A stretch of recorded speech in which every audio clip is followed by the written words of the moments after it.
दोस्तों कैसे हैं आप लोग। तो हम chapter number 1 real numbers class 10 exercise 1.2 solve कर रहे हैं। फर्स्ट सेकंड थर्ड का पार्ट 1 सॉल्व कर चुके हैं। अब थर्ड क्वेश्चन का पार्ट 2 सॉल्व कर रहे हैं जहाँ पे हमको ये नंबर को इर्रेशनल प्रूव करना है।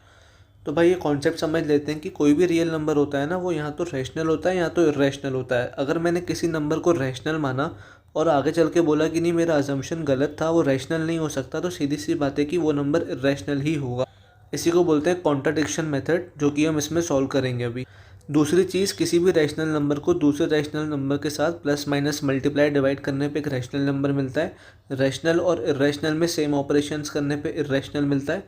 इर्रेशनल और इर्रेशनल के साथ सेम चीज़ें करने पे रैशनल भी आ सकता है, इर्रेशनल भी आ सकता है।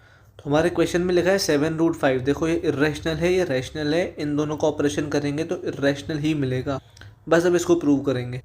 तो क्वेश्चन काफ़ी सिंपल है। देखो लेट कर रहे हैं कि 7√5 जो है वो एक रैशनल नंबर है। तो अगर 7√5 रैशनल नंबर है तो वो इक्वल्स टू में a/b क्या आएगा, क्योंकि हर रैशनल नंबर को p/q के फॉर्म में लिख सकते हैं जहाँ q 0 नहीं होना चाहिए, है ना।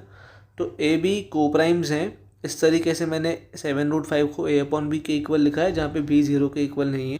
Just because denominator can never be equal to 0, नहीं तो वो नॉट डिफाइंड बन जाता है। अब मैं 7 को यहाँ ला के डिवाइड कर रहा हूँ भाई, ये √5 को यहीं पे रहने दिया, a/ में 7 भी आ गया, ठीक है, 7 नीचे आ गया। तो देखो हमने अभी सीखा था कि ये दो सबके सब रैशनल नंबर्स हैं, 7b और a, इनको मल्टीप्लाई कर रहे हैं, इनको डिवाइड कर रहे हैं, तो ये नंबर भी रैशनल होना चाहिए। पर √5 तो हम जानते हैं कि इर्रेशनल है, तो ये दोनों इक्वल तो हो ही नहीं सकते। यहीं पे हमारा कॉन्ट्राडिक्शन आ गया। Since a, b and 7 are rational numbers, therefore this number is also a rational number. पर हम तो ये जानते हैं कि √5 एक इर्रेशनल नंबर है। अच्छा, अभी मैं लिख रहा हूँ वी नो डैट। अगर क्वेश्चन 5 नंबर में आएगा तो √5 को इर्रेशनल प्रूव करना पड़ेगा, फिर लिखना पड़ेगा वी हैव प्रूव्ड डैट।